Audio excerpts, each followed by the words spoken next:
Good afternoon, people from Pets. It's just your madman again, like one of the last ones. I hope you can hear me because I'm walking.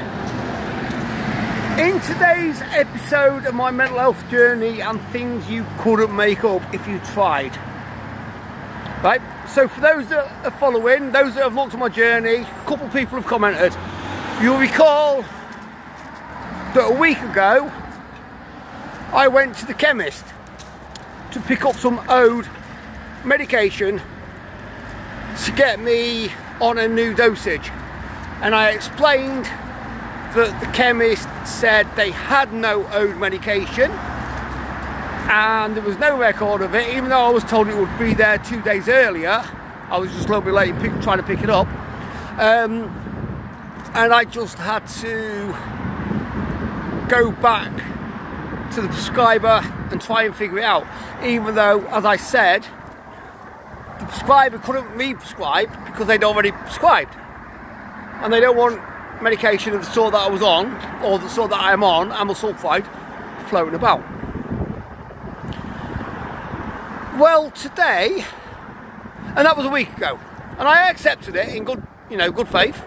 I turned around and said, all right, fine, if you ain't got it, you ain't got it, and then I spoke to the provider at Navigo, and they said, well, we can't do nothing because it's out there. We need to try and figure this out. Anyway, today I went back to the chemist with the point of picking up some regular medication from my GP.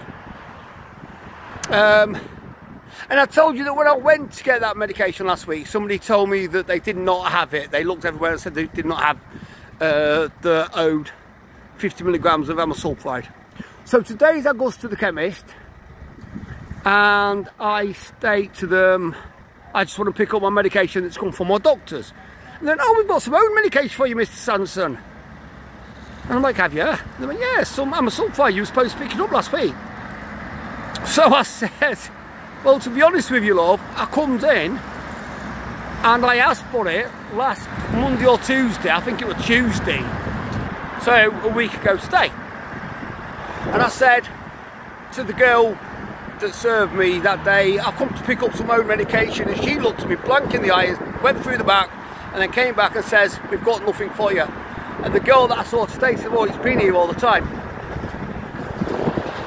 And in that meantime, like I said, Navigo couldn't help me out with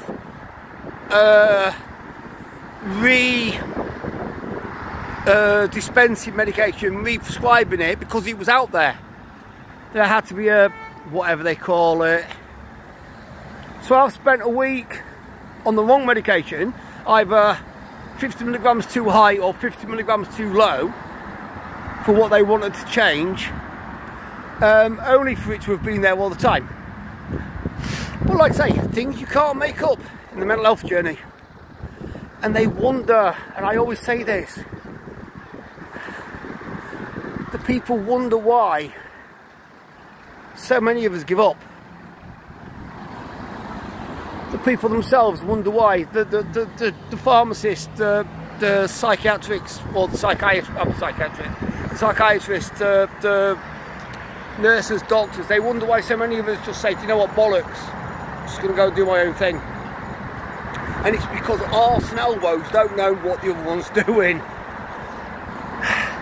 But now I have 2 lots of 50 milligrams, plus my normal medication, plus a lot of 100 milligrams, not a lot, but a script worth of 100 milligrams of amyl sulfide. So I can now try and sit in my flat and figure out what the fuck I'm supposed to be doing. Make it make sense. Anyway, peeps, it's turning chilly, turning dank. Dank's the word. Moisture in the air, cold breeze, dampness. Look after yourselves, take care, stay safe, stay loud and proud.